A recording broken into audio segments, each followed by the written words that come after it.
I went to the worst funeral ever. Someone actually tried to climb into the casket. So I, female 25, have a friend, male 24, who I've known since high school. We are extremely close, and he has been a little brother for me as long as I can remember. We both got bullied in high school and mainly hung out with each other. We tell each other everything. I know his family, he knows mine, all that good stuff. Well, his mom unfortunately had a heart attack about 2 weeks ago. She was taken to the hospital where they were trying to save her. Along with a few other people, my brother called me in a panic to come and be with her and pray. He was understandably a mess from the very start, crying uncontrollably and frantically asking doctors to try this and that. Unfortunately, she ended up passing away. Little brother was devastated. Anyone would be, but trust me when I say that this dude could not take it. The second she flatlined, he was lying there on the ground screaming and crying. People immediately started trying to calm him down, but it was only getting worse and he absolutely refused to believe she was gone. He was so distressed that he literally had to be sedated and had to stay in the hospital for a day or two.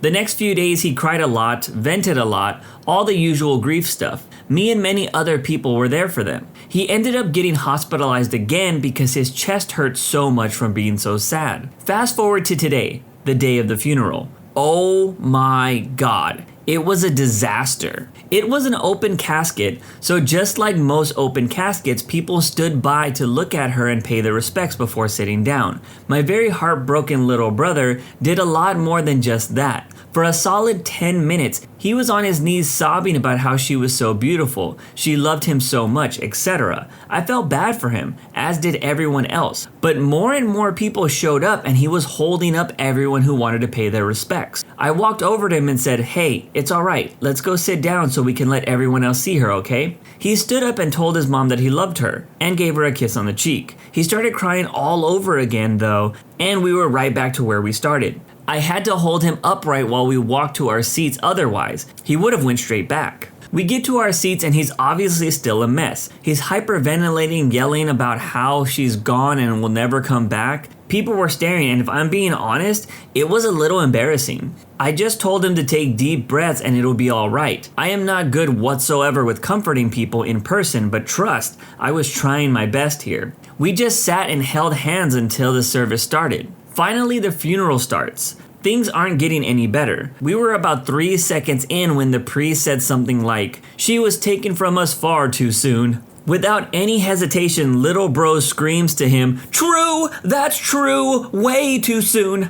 Everyone looks at each other like this is gonna be a hell of a ride. And yup, they were right. Priest says that she seemed like a lovely woman, to which yet again brother screams, "Yes, she was." There's people literally giggling at this point. It wasn't funny, I think it just felt really awkward. Even the priest looks done. He told everyone, "Let's refrain from shouting out during the funeral, please. Let's all have some respect," which luckily stopped him from the rest of the speech. The priest part was over and it was time for whoever wanted to give a speech to do so. As you can expect, little brother was first. It took him 2 minutes to compose himself enough to talk. Once again, people were looking at each other wondering if he was ever going to get up there. He finally did, and did surprisingly decent. Just talked about how she was a good person and how he loved her. During their speech, someone was on their phone and he paused to yell at them for being inconsiderate, but overall it was fine, until the end. He wanted to look at his mom one more time, which was fine, until he thought it was a good idea to try and hug her in the casket. Obviously, that's something you're not supposed to do. Of course, I was the one who had to go back and get him. We sat back down and he started crying again, but it was whatever at this point. A few other people went up to give speeches. Brother was not respectful at all. Got openly mad at someone whose speech wasn't long enough for his standards. People who told stories were constantly interrupted with, "Oh my God, I remember that!" Or, "Yeah, I was there." It was so embarrassing at that point. At 24, he should know better and know that that's disrespectful. The time came for the actual burial, which didn't start off much better. He was yelling about how he wasn't gonna let them bury her and he wanted to see her forever. Even other people were telling him that he was making a scene and that he was embarrassing himself, which went as well as you could expect. He got into heated arguments with several people, cussing them out and saying that he didn't love them. A bunch of embarrassing childish stuff. I told him to let them bury the casket. He started yelling at me. Eventually, some family members were able to get him to calm down and they started getting ready to bury her.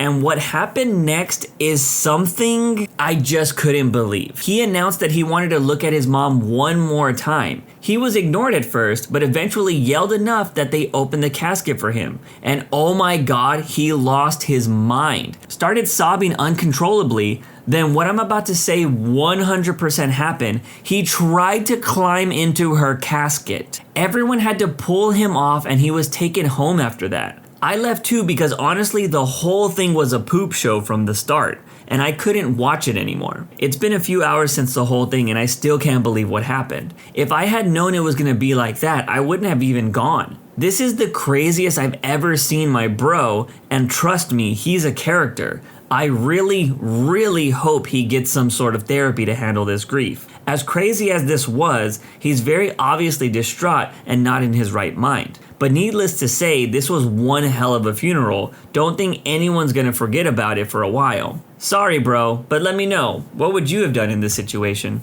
Bro, this whole story sounds like something out of a movie. I've only ever dealt with one major death in my life, excluding pets of course, and it was the death of my grandfather. He passed away while we were all surrounding his hospital bed. That too kind of felt like it was from a movie because we were all laughing and telling happy stories about him, and then he just passed. I've always tried to be the strong person in the family. I didn't cry the day he died, at least not around the family. Everyone else was losing it, so I felt like I needed to be the strong one. It wasn't until the moment that they closed the casket that my eyes exploded with tears because that was officially the last time I was ever going to see my grandfather.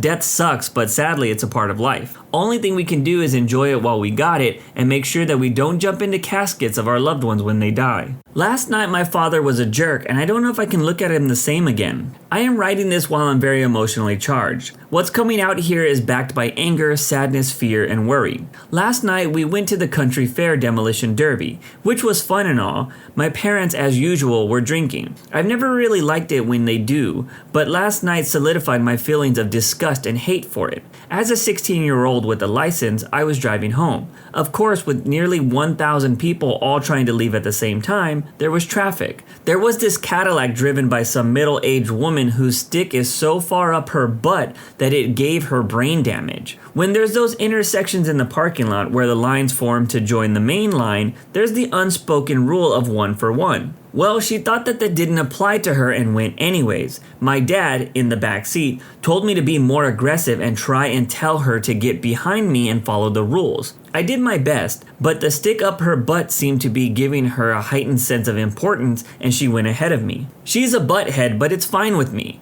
She also did the same thing to everyone else. And personally, I think the truck that ended up behind her had its brights on purpose so it could give her the proper punishment. My dad, though, not so much. He had every intention of getting out and starting a fight with her. Now, I will say this isn't the father that raised me. That's the man who had too many drinks. I could see that he was getting pissed, so I locked the car doors and stopped him from hurting someone or getting himself arrested. For context on the next part, I'm a semi-quiet person. If I don't have something to say, I usually won't say anything. Some people say that I am too quiet and I need to speak up, which I disagree with. I speak up when I need to and when I have something to say. 5 minutes prior to the events above, my dad was telling me that exact thing, that I need to speak up. I'm kind of tired of hearing that crap from him. I told him that whenever I do speak my mind, people, including my parents, get mad at me. He told me to man up and to deal with it and not give a crap and just do it. Now, I took his advice very seriously, and while he was raising his voice at me to keep pushing towards the butthead driver and to let him out, I snapped a little. I told him that he told me to speak my mind and that he needs to stop because it's not worth it. I, when angered, tend to point at people. He gets mad and pushes it back towards me. I'm fine, he didn't hit me or anything, he just shoved my arm away. I think he did exercise some restraint, and it didn't hurt. I felt more pain from kicking my desk with my toe, but this stuff is not okay. He's pissed off at me for that, and I've decided not to unlock the doors and just ignore his wastedness the rest of the way home. My mom is in the back seat trying to talk him down from his angry state. Me and my sister just glance at each other, communicating through magic sibling eye glances. For about 15 minutes, he's telling me that I need to stop letting people walk all over me, be more assertive, and I'm proud of myself here because I have a temper and I refuse to even look back at him. The rest of the way home, silence. No one speaks to anyone. So when we get home, he tells us to go to the kitchen because we need to have a talk as a family. Myself, my sister, and my mom are very much done with this stuff at this point and decide collectively that it's in our best interest to continue putting up with his BS. For about 20 minutes, he lectures on and on about how me and my sister never do anything around the house and that he works hard. I give my dad credit here. He does work very hard. He works 10-hour days, 5 days a week. He makes good money and provides us with a lot more than he has to. I love him and respect him. I am very grateful for him for this reason, and my mom is the exact same. She works hard and long days. But the part about me and my sister not doing stuff around the house is just total BS, which I don't have a tolerance for. If we're asked to do something, we do it. If they want the dishes done, dishes are done. If they want the trash taken out, it's taken out. I mow the lawn every week to my father's liking, even when it's a 90-minute long pain in the butt and he wants it done on that stupid day. I schedule my stuff around most of the time. I run my sister around so they don't have to. Me and my sister both have done the dishes plenty of times when we weren't asked to, which I know we should do, but my dad acts like we don't. My mom does have our back here. She says every time she's asked us to do something, we've done it. So for about 20 minutes, he goes on about how we never do anything, and he, and to some extent my mom, are both worked to death. He complains about how we are lazy and we sleep in all the time. Isn't that the point of summer vacation? He tells us that we all need to listen to what he says and do what he says because he's in charge. Cough, cough, butthead behavior. My parents fight a little bit about it, my mom being a total boss and not letting him walk all over us and being a jerk. So it goes by and my mom convinces him to go to bed. I was raised in a completely healthy way that will 100% not cause an issue later to be tough and not show feelings, like a lot of men in America. I don't cry in public, and even in private at my worst points, it's a fight to do it, even though I know I will feel better. My sister and my mom are very tough women too. They endure a lot, but I rarely see them cry. When he finally leaves the kitchen and goes to pass out in his bedroom, the three of us are in a group hug crying for about 5 minutes. I ask the girls if they want to go somewhere because honestly I don't want to be around my dad and I don't want them to either. Another thing I need to disclaim here, my dad has never and will never lay a hand on anyone in the house. He has never hit, beat, or even threatened to do so with any of us. Really, the extent of this stuff is like shoving my arm back. That's only ever happened that one time. My mom and my sister decide to stay. They know he's fine and probably already asleep. We have my sister grab what she needs and locks herself in her room. My mom sleeps in the guest room that night with the door locked. We all know we were gonna be fine, but I think we all were scared.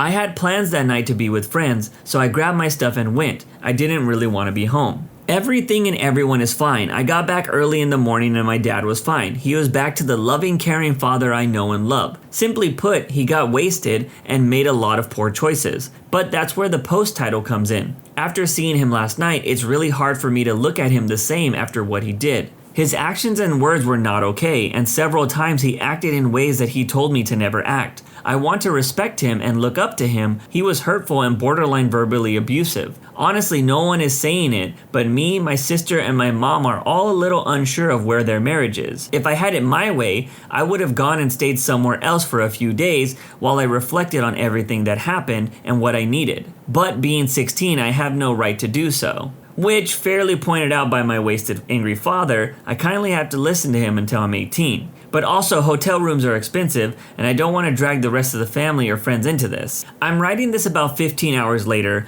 I don't really know how to process everything that happened. For those who care enough, I do feel safe. I don't think my dad is a violent type. He is truly a good person, who works hard and will give everything to his family. Last night might have just been a bit of a hiccup. He got wasted, and I know work has been a little stressful for him lately. I don't forgive him for last night. It was unacceptable, and I'm now considering purposely trying to avoid alcohol, because I don't want my future family to be put in this situation. I have a girlfriend, and we are super tight, and I am now scared to disagree with her. I'm quite a bit bigger and I have a temper, and I don't ever want to accidentally put her in a place like that. I really want to pretend like nothing happened, like we are all right now, and go on with my life and treat my father like I have been, but it's hard to look at him the same. But let me know, am I the jerk for thinking this way? As someone who doesn't drink themselves, I think staying away from drinking might be a good thing for the OP. I actually think that it might be a good thing for a lot of people. But even though I personally don't drink, I don't think that we should judge people off one wasted night, but then again, depends on what happens in that wasted night.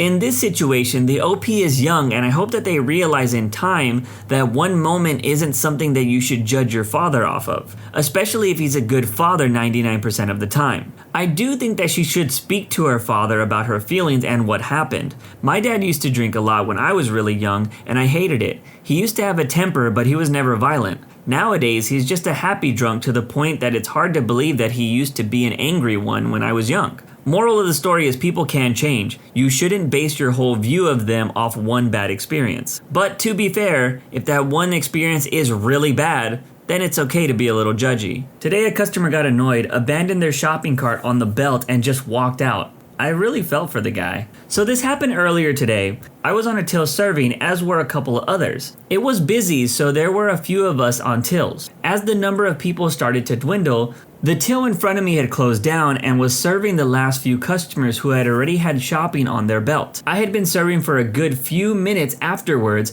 and started closing down too when I noticed the number of people on the till in front of me hadn't changed. There were 2 people left, a guy who had a few bits and an elderly woman who was in front of him. The elderly woman was trying to use a coupon that, for whatever reason, was simply not working, but was adamant about using it. I couldn't hear the details, but let's be honest, the lyrics may change a bit, but the dance is always the same. At this point, I had nearly served everyone who was left on my belt, and honestly felt bad for the guy who, at this point, must have been standing there for 10 minutes or more. I managed to catch his eye, smiled, and gestured for him to come over to my till. He smiled back, picked up a couple of his items, and put them on my belt. I only had one customer left before I could serve him. "Those are the offers," demands the woman I was serving, pointing at the bakery items. "Those are buy 2, get 1 free. I know they are." "Sorry, I'm pretty sure those are not the items that they offer." "Yes, they are. I saw the sign. I know those are the ones on offer." "I'll get someone to check for you." A minute passes and I'm informed that her baked goods are in fact not on offer. She doesn't say anything. So that'll be, "What about those? I know there's an offer for them." She's now pointing at some other food items. "Get someone to check them too. I know they're on offer." I'm only partway through asking someone to now check for another offer when the guy who I had beckoned across mutters something under his breath and just promptly walks out the store, leaving his shopping behind. As he left, I saw the elderly woman still at the till in front of me, now with the manager there too. Even though I knew I was going to have to put his shopping back, I honestly felt for the guy. Oh, and in case anyone was wondering, none of the items the lady had brought to my till were on offer. But let me know, what would you have done in this situation? Man, stories like this give me flashbacks to my battles during my time as a cashier. I always hated when people asked for items at checkout because I knew that my management or people on the floor would take forever to get back to me with the item check. It got to the point where I learned the store pretty damn well, and if someone asked for an offer, I would just run out and find it myself because I didn't want to wait and the customer was less likely to fight when the cashier themselves went to go do the price check. Glad those times are behind me. I broke my son's action figure while playing with it and blamed his younger brother. My 8-year-old son has a large collection of wrestling action figures, and I've been secretly playing with them when the house has been empty for a few months now. I used to play with wrestling figures as a kid and only gave it up because I felt like I was supposed to. Then a few months ago, I started working from home. During my lunch break, I went into his room for something and got caught up examining his collection. Before I knew it, I was playing with them just as I did as a kid. Now it's become a daily tradition for me. Every lunch break, I go into his room and have a few matches. It's been a great stress relief and I genuinely love making my own stories just as I did as a kid. Anyways, he has this John Cena figure that he uses all the time, and as it happened, so do I. Hey, it's Cena. Am I seriously not going to have him compete? So today I was using that figure and in a match his arm just snapped off. I'm sure I was being careful with it, but I suppose it's just a result of wear and tear. I had hoped that I could get to the store and replace the figure before he noticed, but no such luck. He picked up on it literally the moment he got home. I panicked and blamed it on his 6-year-old brother. He brought it up and my wife knows that it doesn't add up. My 6-year-old has his own toys and has zero interest in wrestling. On top of that, We always make sure that he eats and does his homework after coming home from school, so playtime for him only starts when my oldest son comes home. So what should I tell her? She suspects it was me, but obviously thinks I just dropped the figure while tidying his room up or something. Do I tell her a half-truth and play along with that version of events? Or do I tell her what really happened and hope she doesn't think of me as some type of man-child? I make plenty of money at work and I'm pretty well-rounded in all aspects of my life. I just like to let off steam by playing with wrestling action figures. I'm probably gonna tell her. Is that the right move? Update! So it didn't occur to me to post an update, but I basically told my wife what happened almost immediately after I made this post, and she laughed her butt off. I haven't seen her laugh like that in a long time, and it was the most beautiful sight. I can't believe I ever considered not telling her. She told me that she didn't care what I do to relieve stress, and said that, if anything, it makes her love me even more. We agreed to replace the Cena figure, tell our oldest that I accidentally broke it when cleaning his room, and then give both kids a nice haul of new toys. She even suggested I start my own collection to avoid this happening again, which is a good idea. We'll all head to the toy story tomorrow, so suggestions for cute little figures I can buy for her would be much appreciated. She has no interest in this kind of stuff, but she definitely found it funny, so I love her for that. I also love the input I got here. A few people said the childish thing wasn't playing with toys but lying to my son. You were right. Anyways, peace, but let me know. Am I the jerk? As a man-child myself, this story is hilarious. It sounds like something you would see from a sitcom of a dad playing with his kids' toys while at school, and then he gets into a bunch of shenanigans when he breaks their favorite one, which leads him on a wild goose chase to find the replica. This story is just a wholesome accident, and I love that the wife laughed at the experience and didn't think he was weird for what he did. You would be surprised by how many men actually hide their interest out of fear that their wives or partners will think less of them. That's it for today's video. If you want to make sure you don't miss out on any content, hit that subscribe button and make sure you hit that bell to turn on notifications. If you want to finish listening to all those stories, use the playlist at the top of the description. And if you're someone who live streams and needs copyright-free music, check out the Cream of the Crop music by searching Cream of the Stream on Spotify or whatever music platform you choose. Remember, it's free.